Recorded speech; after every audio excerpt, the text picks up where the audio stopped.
Muy buenos días, estimados participantes de nuestro conversatorio.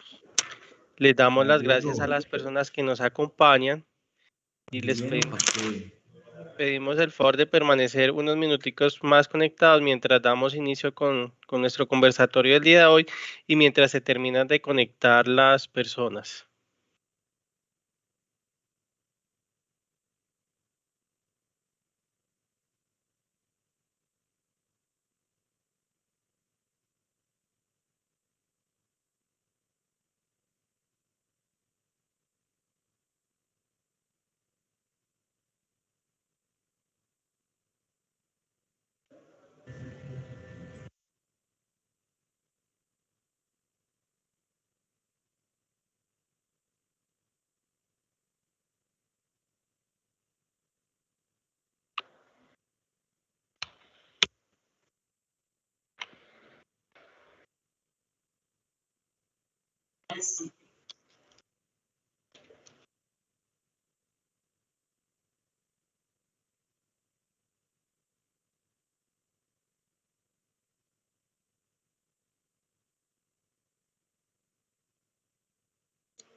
Buenos días, Diego.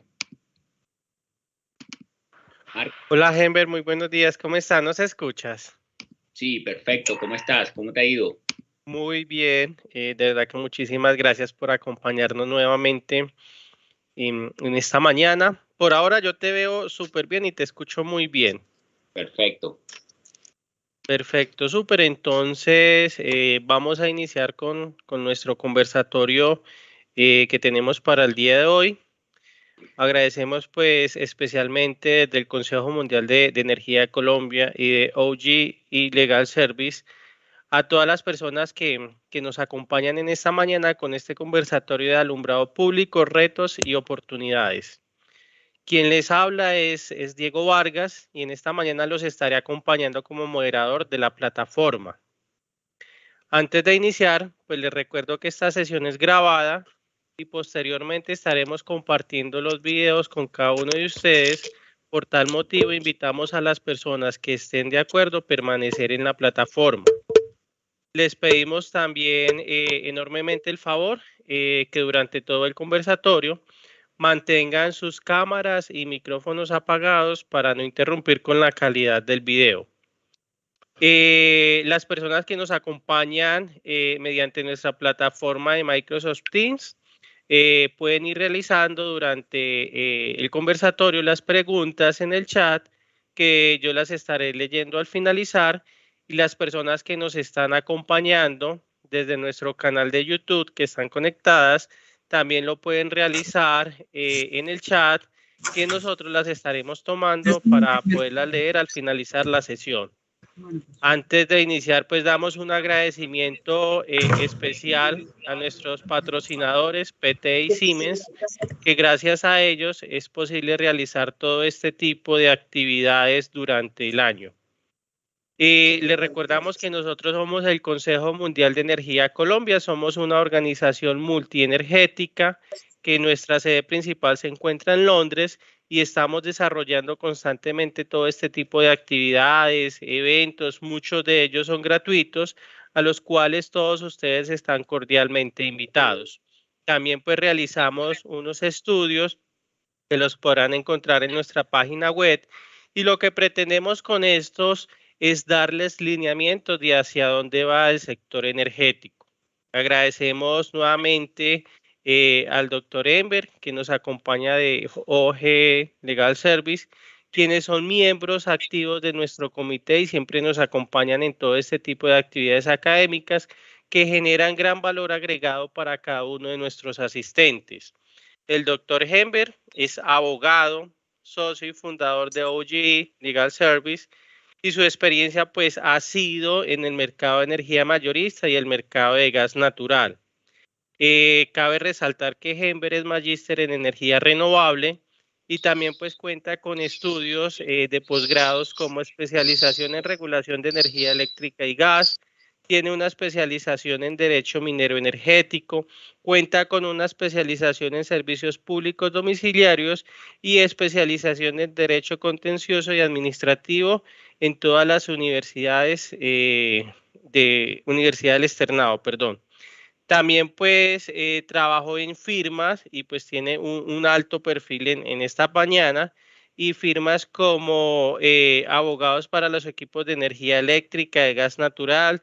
Estuvo vinculado como abogado regulatorio en compañías como Codensa, Engesa, ISA, Celsia y Gas Natural, Banti. Desde hace más de 4 años es profesor del Departamento Minero Energético de la Universidad del Externado. Muy buenos días, doctor. De verdad que muchísimas gracias por acompañarnos en esta mañana con este conversatorio. Sin más preámbulos, pues te cedo la palabra. Adelante. Diego, muy buenos días y muchas gracias a todos los que nos acompañan en esta mañana. Muchas gracias también al Consejo de la Energía por darnos este espacio para compartir algunos aspectos asociados sobre el alumbrado público y especialmente sobre el segmento del impuesto de alumbrado público. Vamos a identificar algunos aspectos esenciales que hoy por hoy tenemos a partir de una sentencia de unificación expedida por el Consejo de Estado en materia del impuesto del alumbrado público, y también vamos a conversar entonces sobre algunos aspectos asociados puntualmente en lo que tiene que ver con los elementos esenciales del impuesto al alumbrado público en la regulación, donde nos vamos a referir especialmente al estudio técnico de referencia, un documento que hoy por hoy se exige por parte de la regulación para que tenga validez el cobro y la estructuración del impuesto del alumbrado público. El impuesto del alumbrado público, dentro del gran capítulo del servicio de alumbrado público, el impuesto de alumbrado público tiene como característica en Colombia que está segmentado en función de los municipios. Los municipios tienen una autonomía para determinar los elementos que integran el impuesto de alumbrado público. Eso en la práctica nos lleva a que nosotros tengamos en Colombia diferentes situaciones alrededor de una misma figura como lo es el impuesto de alumbrado público. Repito, muy en función de que cada municipio tiene una autonomía para determinar los elementos esenciales del impuesto al alumbrado público. No obstante, sí hay unos elementos en la regulación que son comunes y uno de esos elementos es el estudio técnico de referencia, respecto del cual vamos a conversar en la sesión de hoy. Hago parte de una firma que, como lo mencionaba ahorita Diego, es una firma que ya tiene un poco más de 8 años en el sector. Se especializa exclusivamente en los temas del sector energético, como tiene que ver con energía eléctrica, generación con fuentes no convencionales de energía renovable, gas combustible y proyectos asociados al sector energético. Es la firma OGE, desde donde estamos acompañando al Consejo Mundial de la Energía, donde también estamos acompañando otros escenarios, como son, por ejemplo, la presencia que tenemos en la Florida con la vinculación a través de la Cámara Colombo-Americana. Y el año pasado tuvimos la oportunidad de ingresar a el ranking de Legal 500 en los segmentos de energía eléctrica y gas natural. Nuestras áreas de prácticas están focalizadas entonces en los temas asociados al sector de los energéticos. Acá vemos un poco los integrantes actuales de la firma, en donde tenemos abogados con diferentes disciplinas asociadas a temas de impuestos, también asuntos penales y desde luego la parte litigiosa, que también, digamos, son asuntos transversales y normales a lo que tiene que ver con temas como, por ejemplo, el impuesto al alumbrado público. Uno de los aspectos esenciales a identificar y a diferenciar, habiendo hecho la mención de que cada municipio tiene autonomía en relación con el impuesto al alumbrado público, es la primera diferencia, y es que una cosa es el servicio de alumbrado público y otra muy diferente es lo que tiene que ver con el impuesto del alumbrado público.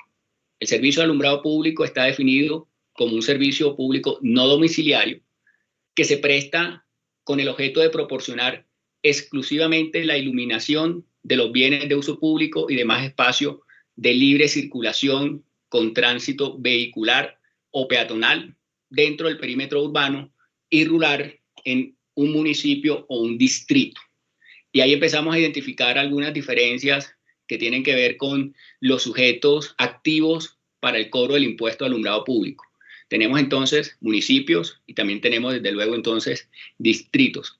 Cada caso es diferente. Por ejemplo, en el caso de Bogotá, nosotros tenemos un esquema en el cual la empresa prestadora del servicio público de energía eléctrica en Bogotá y en Cundinamarca es propietaria de los activos con los cuales se presta el servicio de alumbrado público. Eso hace un gran diferenciador, dado que en algunos municipios la propiedad es del municipio directamente.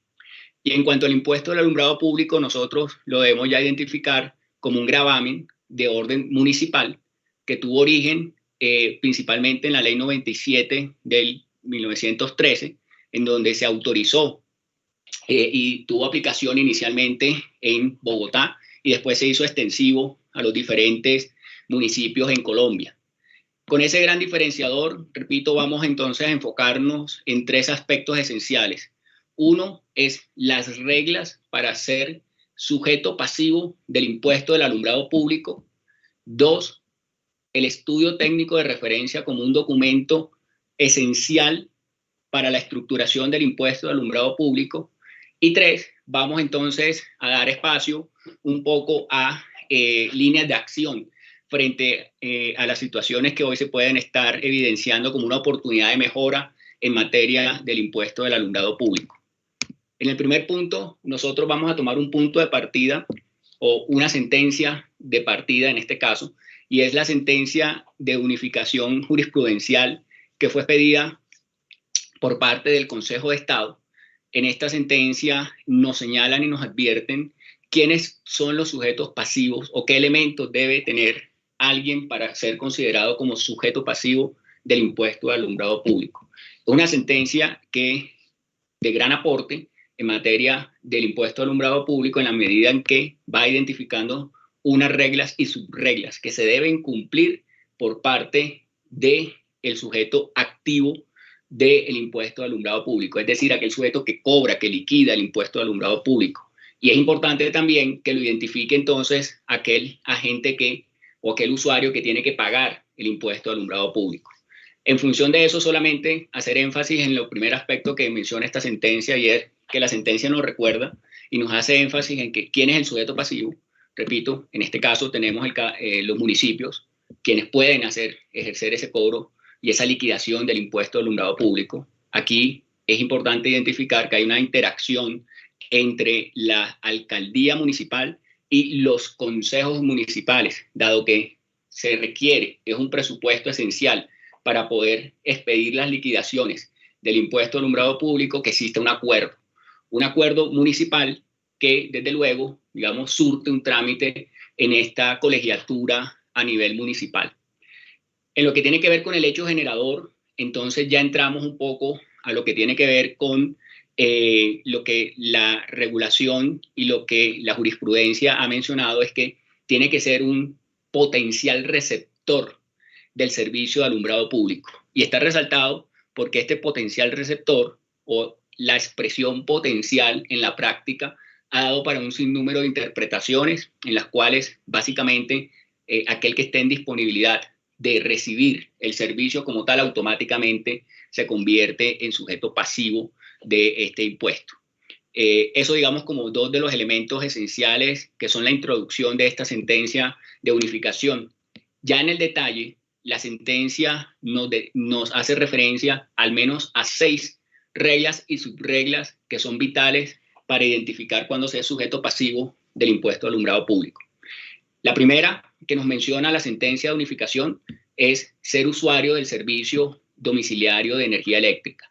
Es decir, todo aquel residente, habitante de un inmueble en un municipio, automáticamente, por el hecho de estar en su calidad de usuario del servicio de energía eléctrica, se convierte en sujeto pasivo del impuesto de alumbrado público.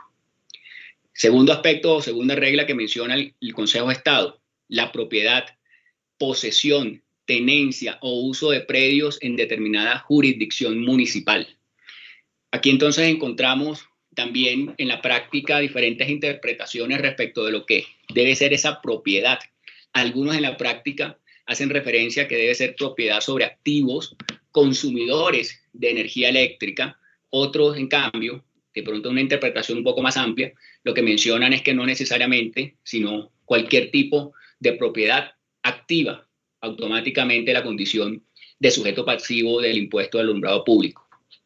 La tercera regla que encontramos también en esta sentencia tiene que ver con las empresas, y en este caso menciona la sentencia que, tratándose de empresas que tienen activos en el territorio del municipio para desarrollar una determinada actividad económica, el municipio, en este caso, tiene una obligación acá, y es acreditar la existencia de ese establecimiento físico en la jurisdicción, y ya con ello entonces se automatiza la obligación de ser sujeto pasivo.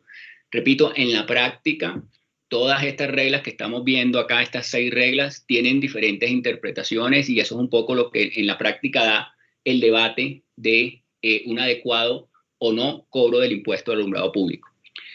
La cuarta regla tiene que ver entonces con el consumo de energía eléctrica, que está muy ligado, digamos, a la primera, pero ya cuando hablamos de consumo, lo que queremos un poco identificar es la tarifa como tal, ese cálculo que se puede hacer entonces para determinar la liquidación. El quinto o la quinta regla que encontramos en esta sentencia tiene que ver con que la tarifa del impuesto sobre el servicio alumbrado público debe ser razonable y proporcional.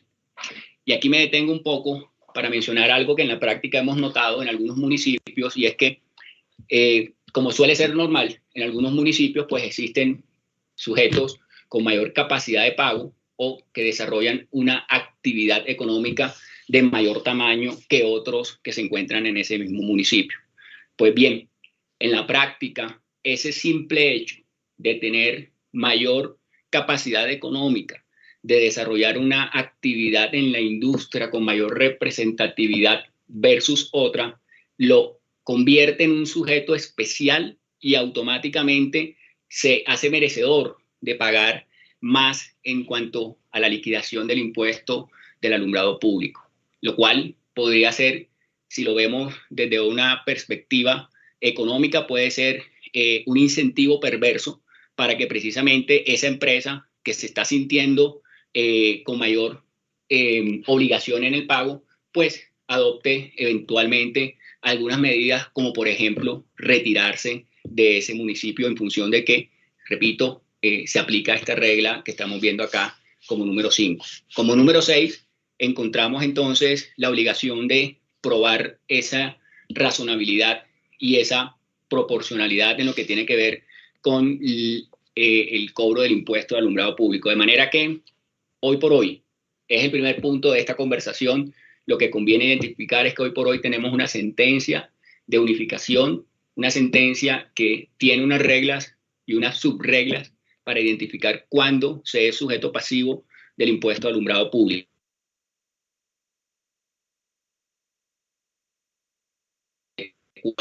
O la adecuada liquidación de este impuesto. Eso como primer punto que queríamos profundizar, para finalmente, como repito, en el tercer punto llegar a una línea de acción frente a estas situaciones que se están dando en tema del impuesto al alumbrado público. El segundo punto es en relación con el estudio técnico de referencia. Y aquí, antes de mencionar las características regulatorias del estudio técnico de referencia, intencionalmente vamos a centrarnos en la expresión que utiliza el regulador, estudio técnico de referencia. En esta lámina estamos viendo una ley que fue expedida el año pasado, en el mes de diciembre. Es una ley que tiene por número 2169 del 2021. Esta ley se ha llamado en la práctica, por parte incluso del gobierno, se ha denominado como Ley de Cambio Climático. Esta ley, me permití allí citar el rótulo de esta ley, en donde curiosamente en el rótulo de la ley, en ninguna parte habla de cambio climático. En más de una ocasión, en 2 ocasiones, el rótulo de la ley hace referencia a la figura de carbono y nos trae una definición de lo que es carbono neutralidad y habla de la resiliencia climática. Pues bien, con esta introducción, en este segundo punto, lo que quiero hacer referencia es que nosotros en ocasiones le damos nombres a las figuras o le damos una definición que la misma ley nunca se la ha dado. La ley no se llama ley de cambio climático. La pudiera uno llamar, haciendo referencia a las expresiones que están ahí, a una ley de carbono. Claro, hacen 2 ocasiones referencia al carbono. Entonces tendría uno un sustento para llamarlo a ley de carbono, pero no ley de cambio climático, como en la práctica se le ha denominado a esta ley que fue expedida, repito, en el mes de diciembre. Asimismo, ocurre con el estudio técnico de referencia.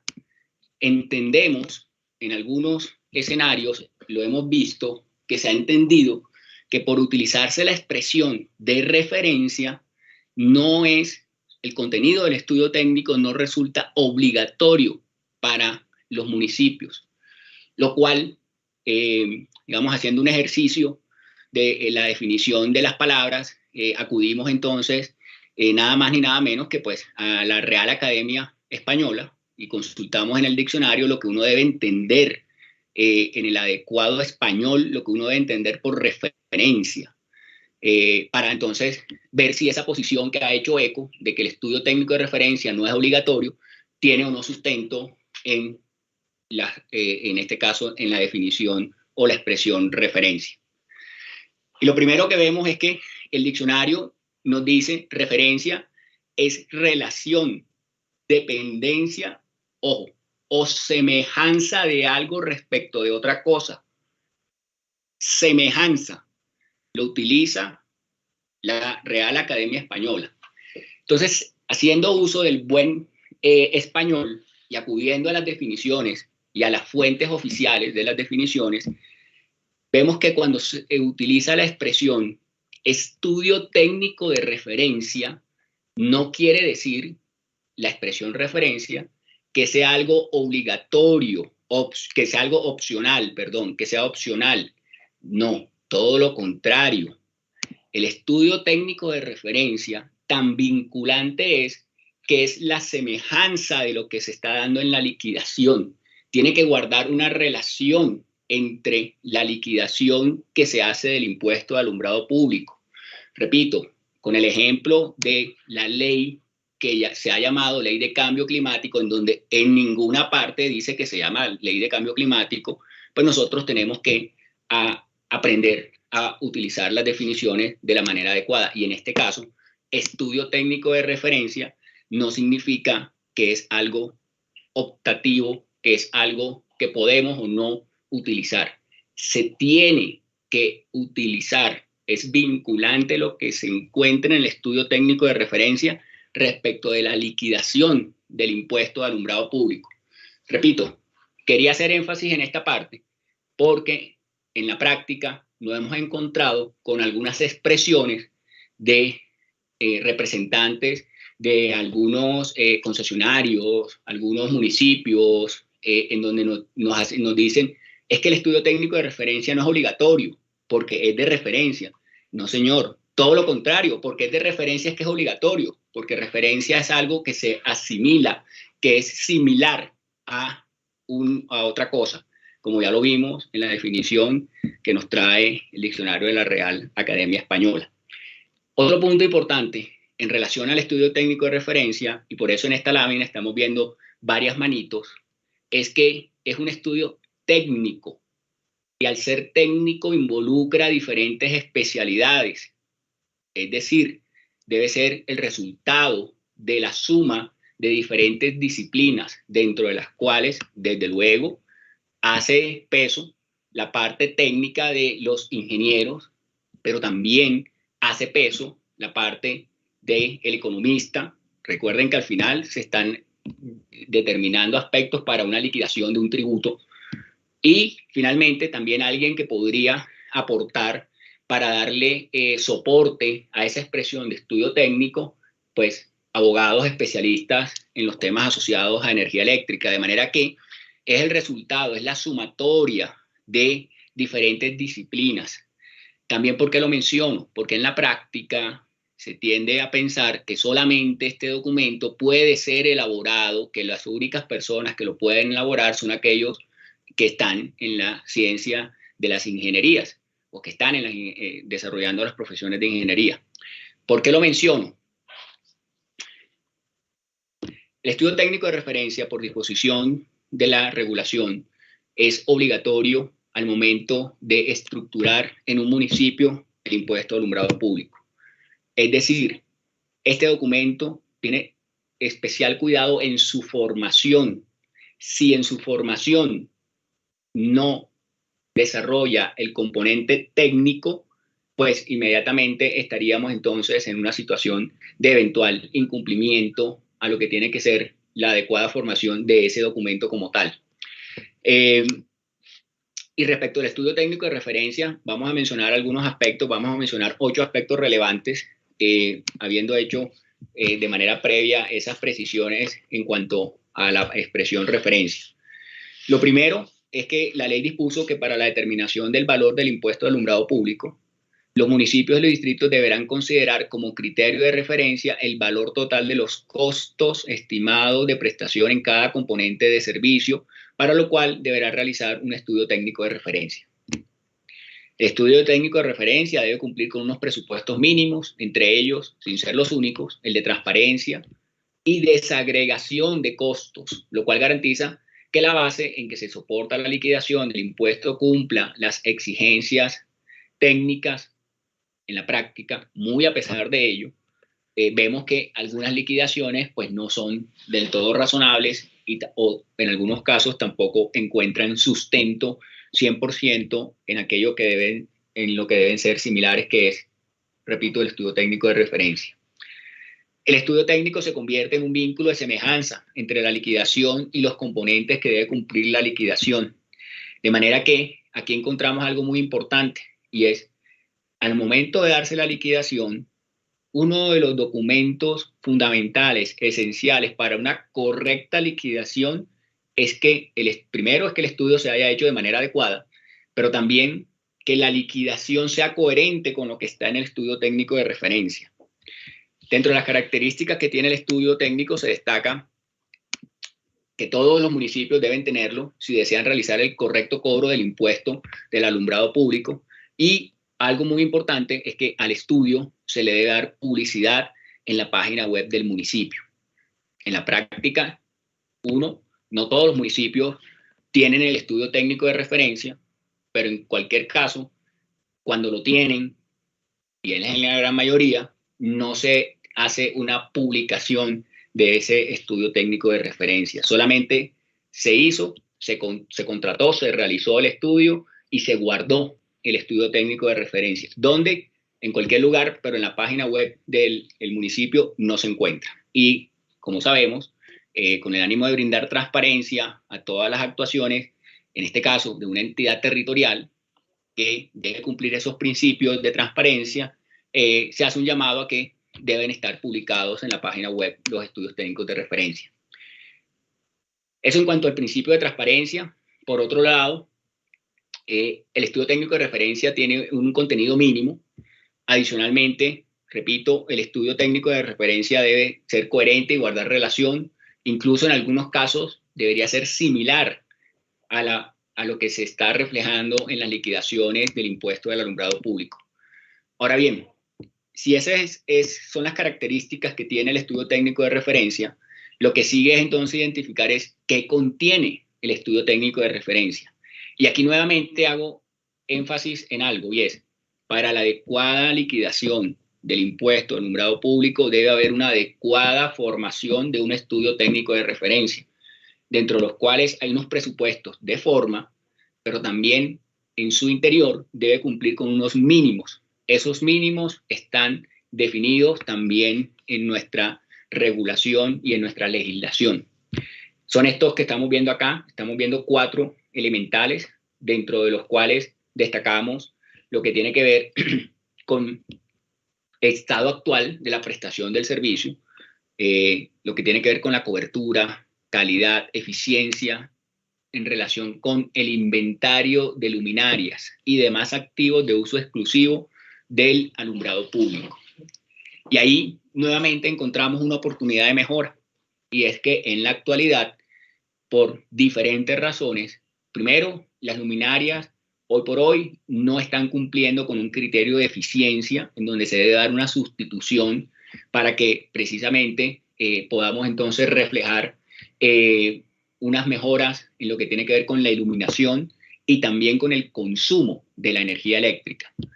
El inventario de luminarias se convierte entonces en uno de los elementos esenciales en el estudio técnico de referencia, pero además lo que tiene que ver con el funcionamiento de esa luminaria, el estado en que se encuentra esa luminaria.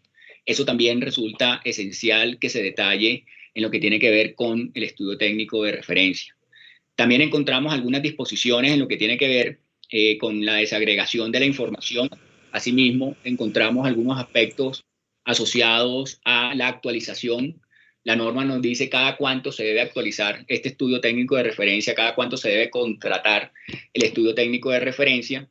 Y en función de ello, nosotros en el año 2021 tuvimos una propuesta de cambio en lo que tiene que ver con el impuesto del alumbrado público y esencialmente respecto del estudio técnico de referencia.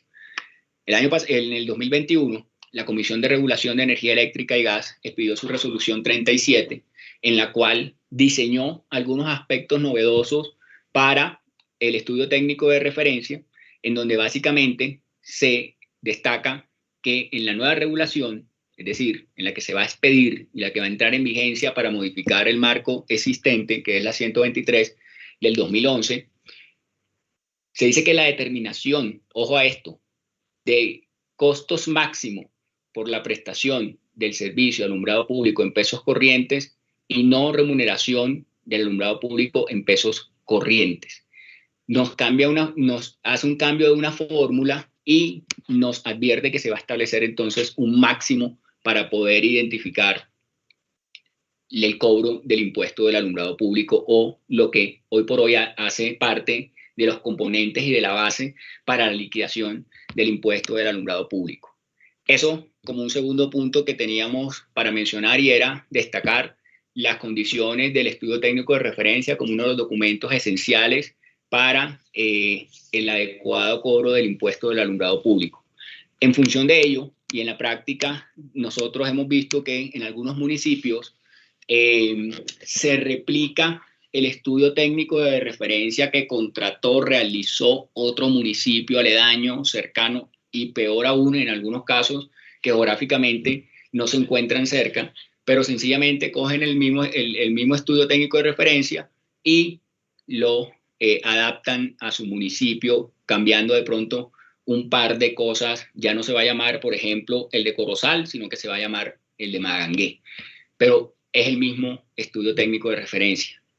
En mi opinión, algo que es una práctica que de pronto por economías, en algunos casos lo hemos visto, que se puede acudir a esa práctica, pero es una práctica que distorsiona, afecta la legalidad de la liquidación del impuesto al alumbrado público, en la medida que cada estudio tiene que ser a la medida de las condiciones que tiene en su municipio la prestación del servicio del alumbrado público. No vamos a tener en un municipio las mismas luminarias que las que tenemos en otro municipio. De allí que, repito, esa copia de estudios técnicos de referencia en la práctica debe evitarse y debe desaparecer, entre otras, repito, porque hoy por hoy eso seguirá siendo la base para la adecuada liquidación del impuesto de alumbrado público. En lo que tiene que ver con acciones a seguir o líneas de acción, la tradicional, desde luego, la tradicional es recursos de consideración contra la liquidación, demandas, acciones de simple nulidad o acciones de nulidad, lo cual, digamos, es convencional, es tradicional, eso es lo que siempre se ha hecho. No obstante, digamos, cuando uno hace un zoom sobre los argumentos con los cuales se demanda la liquidación del impuesto al alumbrado público, se observa que hay unos aspectos más de forma que de pronto sustanciales. Cuando digo sustanciales me refiero que se acciona o se presenta una demanda porque se omitió una notificación, no se hizo una publicación adecuada. Repito, son aspectos procesales o de procedimiento en la formación de la liquidación del impuesto al alumbrado público. Pues bien, si bien es una medida válida, una línea de acción válida que hay que seguirla implementando, tiene algo que no ayuda mucho y es el tiempo de respuesta. El grado de silencio que se tiene para obtener un pronunciamiento judicial respecto de una liquidación que puede estar en contravía de la regulación, de los criterios, de las reglas definidas en las sentencias de unificación y que incluso en ocasiones no tienen estudio técnico de referencia. Entonces, ese resulta ser un factor en contra, y es el silencio que normalmente se guarda cuando se presenta cualquier tipo de acción judicial, el tiempo prolongado para una respuesta. En ese sentido, nosotros encontramos o podemos hacer énfasis en diferentes alternativas, tocar diferentes puertas con el ánimo de encontrar una solución, y aquí es donde queremos ser un poco propositivos frente a unas líneas de acción. Una de las líneas de acción que eventualmente vemos como en algunos escenarios y dependiendo de algunos municipios, porque hay que hacer aquí un gran diferenciador, y es que es muy excepcional, digamos, los municipios en donde no se cumplen las reglas o donde no se tienen estudios técnicos de referencia o donde todavía se dice que el estudio técnico de referencia no es obligatorio. Eso es muy escaso, pero se presenta. En ese sentido, nosotros lo que buscamos es poner sobre la mesa opciones que puedan contrarrestar al menos esas tres figuras que les mencioné. Y ahí es revisar, dependiendo de cada municipio, revisar cuál puede ser la mejor línea de acción. En materia de líneas de acción, vamos a encontrar algunas que son disuasivas, como cuando nosotros tenemos una cámara de algo que nos está vigilando, que nos está supervisando, nosotros tenemos entonces un incentivo a hacer las cosas correctamente porque nos están vigilando. Es algo que disuade un mal comportamiento. En este sentido, y muy en línea con el impuesto al alumbrado público, hay unas acciones que pueden tener efectos disuasivos, y es que no lo vuelvas a hacer porque ya nos estamos dando cuenta que no se está cumpliendo con la ley o lo estás haciendo de una manera inadecuada. Puede tener en estas mismas líneas de acción o en estas puertas, pueden tener algo que lleve más a un debate, algo más confrontativo, algo más de tipo y de estirpe quizás judicial. De aquí podemos encontrar escenas que van desde las acciones administrativas o contenciosas administrativas hasta, y por qué no, acciones penales y acciones disciplinarias contra los servidores públicos que se vean involucrados en una inadecuada liquidación del impuesto de alumbrado público.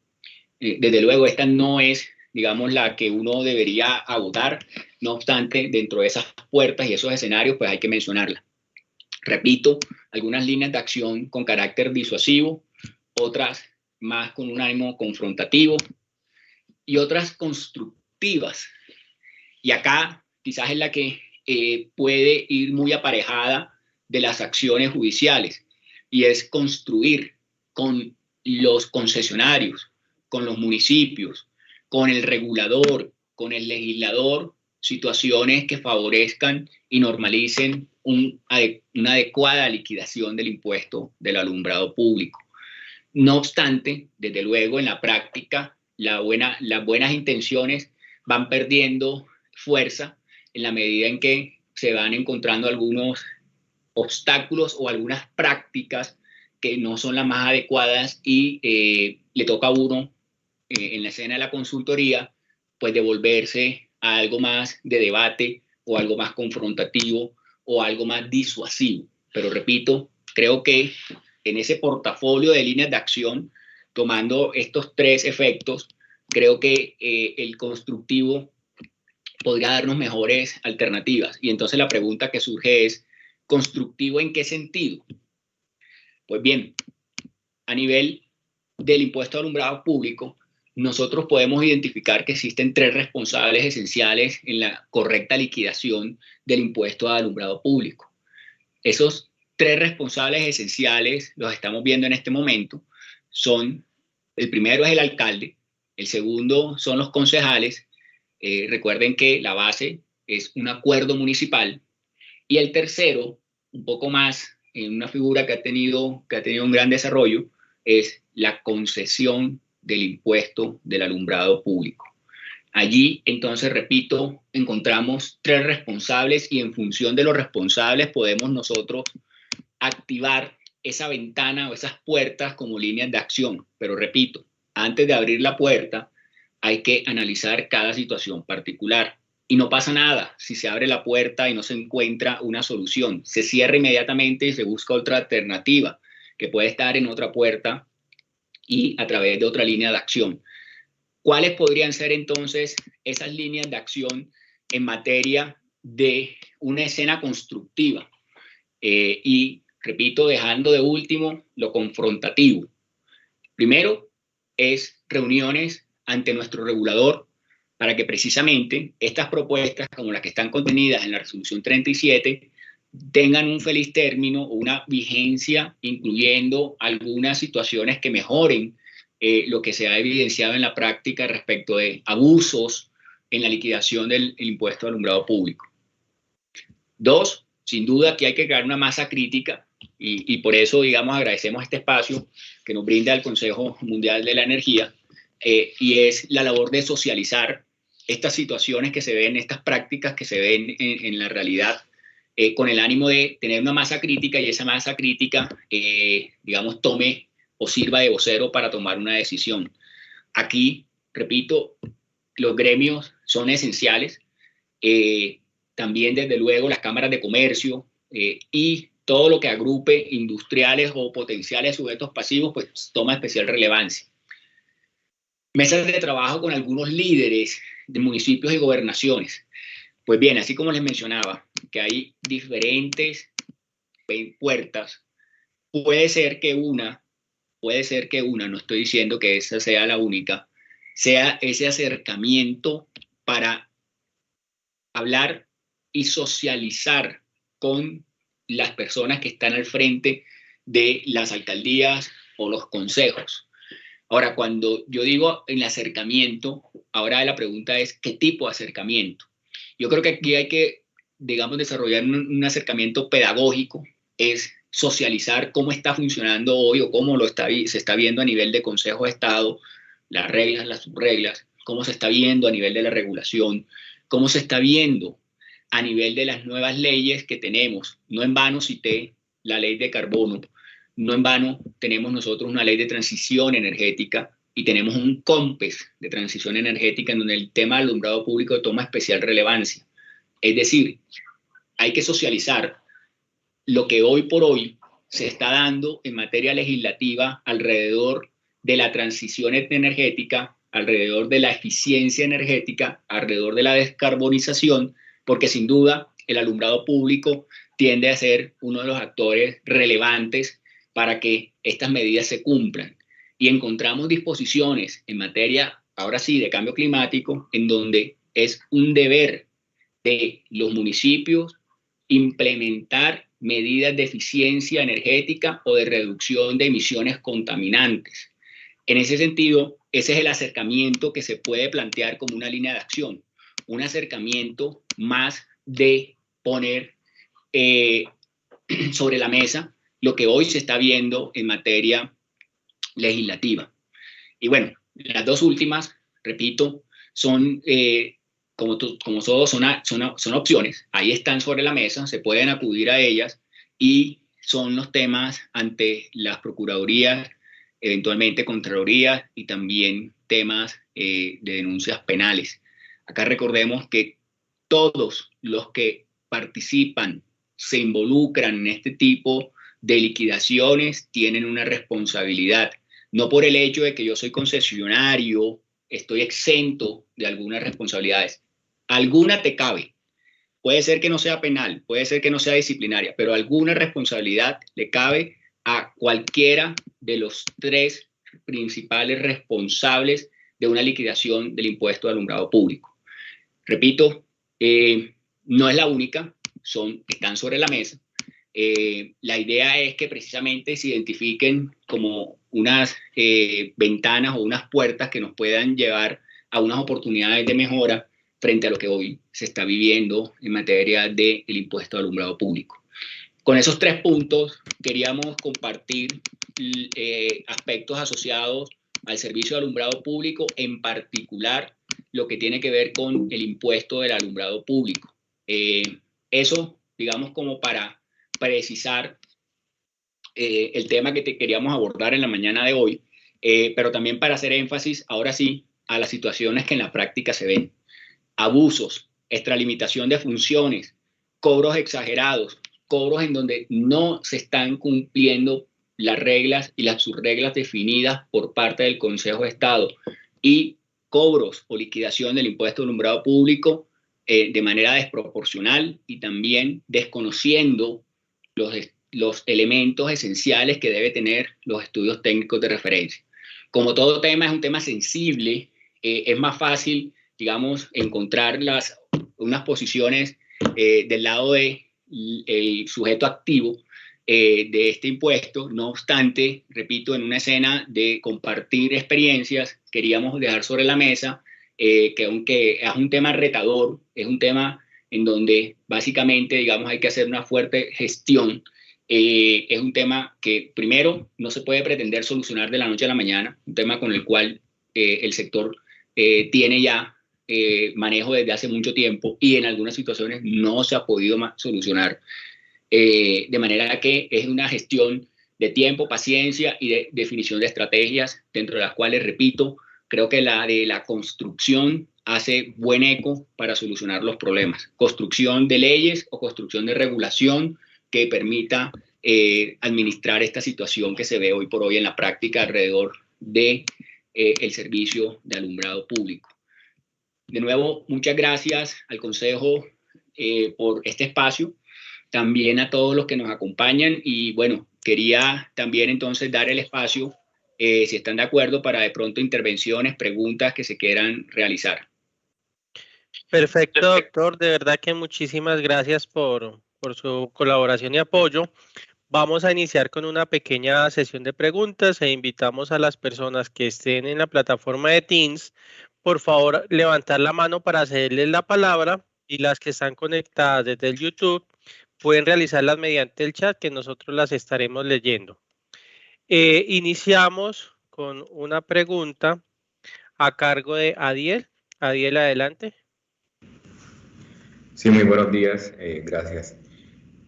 Bueno, mi pregunta básicamente para el expositor Enver consiste en, teniendo en cuenta que el estudio técnico de referencia es un requisito que surge en virtud de la Ley 1819 de 2016 y que actualmente la Comisión de Regulación de Energía y Gas no ha sacado la nueva metodología de costos. En su criterio, ¿cuál metodología de costos debe aplicarse para hacer ese estudio? Y una segunda pregunta iría encaminada a de qué forma, si el cobro, la liquidación del impuesto de alumbrado público solamente se puede hacer, digamos, a través de las empresas de energía, las facturas, y directamente por el municipio, de qué forma el concesionario estaría respondiendo o vinculado por una responsabilidad cuando en la práctica no interviene o no debería intervenir en la liquidación de ese tributo. Gracias.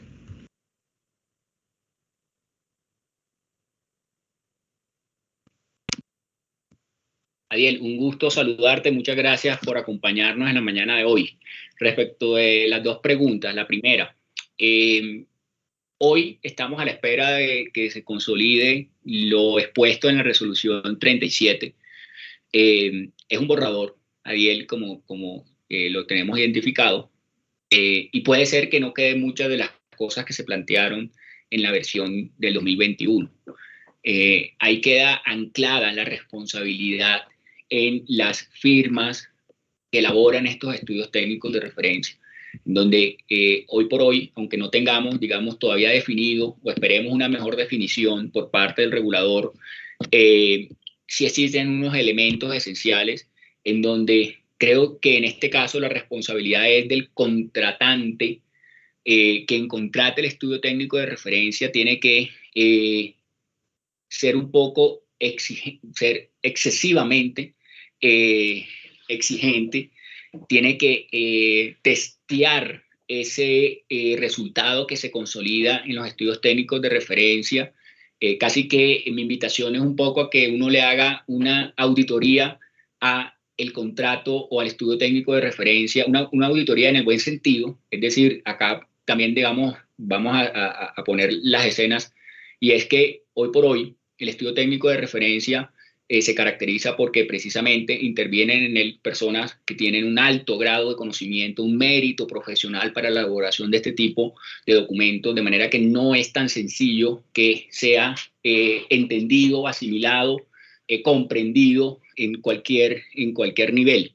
Eso involucra a la vez un reto, y es que la persona que elabore ese estudio técnico de referencia, pues primero tenga un poco de humildad en transmitir el mensaje, que yo creo que aquí también es eso un poco lo llamado a ser claro. Cuando uno tiene una regla clara, debe también saber expresarlo de manera clara. Es lo primero. Y segundo, la persona que contrata ese estudio técnico de referencia, yo sí creo que debería tener alguien que valide la información o el resultado de ese estudio técnico de referencia. En cuanto a Adiel, en cuanto a la segunda pregunta tuya, muy en función de los concesionarios, repito, acá en cualquier grado que se participe hay alguna responsabilidad. El que hace el estudio técnico de referencia tendrá eventualmente un incumplimiento del contrato si no hace un adecuado estudio técnico de referencia, por ejemplo. Y ahí en los contratos en los cuales se desarrolla este servicio, pues habrá algunas penalidades eventualmente por si no se cumple con un adecuado estudio técnico de referencia. En el caso de los concesionarios, recordemos que la concesión surte un procedimiento, y hoy por hoy, dentro de los grandes principios que debe caracterizar ese tipo de procedimientos es la transparencia y una selección objetiva. Entonces, primero, como tú muy bien lo mencionas, que se haga tránsito de estos dineros por parte en los concesionarios puede ser algo de revisar. No obstante, incluso yendo un poco más allá y en el doble clic, uno debería también testear si esa concesión se dio de manera adecuada, cumpliendo principios de transparencia y objetividad. Entonces, me devuelvo a las palabras iniciales, Adiel, y es: algo te cabe de responsabilidad en cualquiera de las escenas en las cuales estés participando. Es sencillamente de analizar qué tipo de alguna. Doctor, qué pena. Es que hubo como una pequeña interrupción ahora en la última frase que dijiste y tienes el micrófono apagado. Perfecto, no, ahí estaba ya, Diego, gracias, estaba ahí ya cerrando la intervención frente a la pregunta de Adiel. Gracias.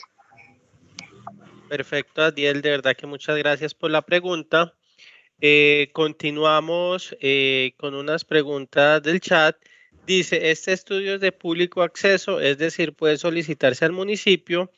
Y otra de las preguntas encaminadas es, en el momento, ¿cada cuánto hay que hacer la renovación del estudio técnico de referencia? Por el chat. Gracias, Diego. Cada 4 años, y también es un documento que tiene esa característica, y es la característica de la transparencia. Tiene que estar publicado en la página web. Debería ser suministrado si uno lo solicita al municipio. Perfecto. Tania, qué pena, tenías ahora la mano levantada. ¿Deseas hacer una pregunta? Puedes encender el micrófono. Gracias, Diego. Ember, buenos días. Mira, la pregunta era si en cuanto a las entidades, las firmas que se encargan de realizar el estudio técnico, ¿existe algún criterio para validar que sean firmas idóneas para la realización del mismo? o si por el contrario es de libre elección del municipio la firma, así como pues la aplicabilidad de dicho estudio. Tania, un gusto saludarte, muchas gracias por acompañarnos. Tania es una gran amiga y una persona que tiene una amplia experiencia también en el sector. Muchas gracias por acompañarnos, Tania, y también por tu pregunta. Tania, en efecto, digamos aquí, como yo lo mencionaba, aquí hay, quizás por el contratante, hay unas obligaciones y unas responsabilidades, y es que en el momento en que él haga esa contratación, tiene que tener unos mínimos en cuanto a las calidades y el mérito profesional de las personas o las firmas que se encargan de llevar a cabo estos estudios. Repito, creo que aquí toma especial relevancia la visión interdisciplinaria para la elaboración de este tipo de estudios.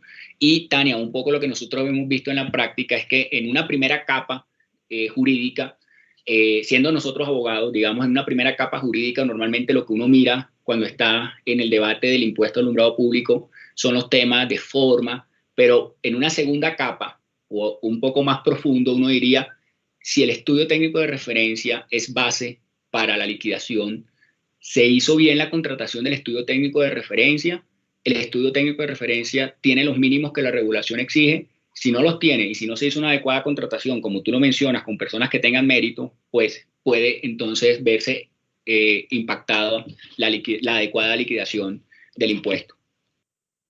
Enver, muchas gracias. Muchísimas gracias, Tania, por la pregunta. Continuamos con Jorge Alonso. Jorge, adelante. Doctor Enver y Diego, muy buenos días, ¿cómo están? Jorge, un gusto saludarte, ¿cómo estás? Muy bien, doctor, gracias a Dios. Una pregunta que es un tema como de nunca acabar con los municipios y los alcaldes, sobre todo en el tema del presupuesto, que debe ser de obligatoria, digámoslo así, asignación año a año para el pago de ese impuesto. Pero cuando se va a ver la realidad, muchos municipios destinan los recursos a cubrir otras necesidades, incumpliendo bien sea con el concesionario o con el comercializador de la zona para el pago de dicho impuesto. Jorge, gracias y también muy complacido de que nos acompañes. Jorge, también una persona que tiene una trayectoria relevante en el sector de energía eléctrica. Muchas gracias, Jorge. Jorge, respondo tu pregunta de la siguiente manera, y es, cuando se hace el recaudo del impuesto al alumbrado público, estamos hablando de un impuesto que tiene una destinación específica. De manera que si, por ejemplo, en alguno de los municipios existe, vamos a mencionar, que no es la regla general, existe un superávit en lo que tiene que ver con el recaudo del impuesto, ese superávit o ese mayor valor que se recaudó, ese excedente tiene que invertirse prioritariamente en los temas de alumbrado público. No es que el impuesto y los excedentes del impuesto al alumbrado público se conviertan en recursos de libre disposición por parte del concesionario o por parte del municipio.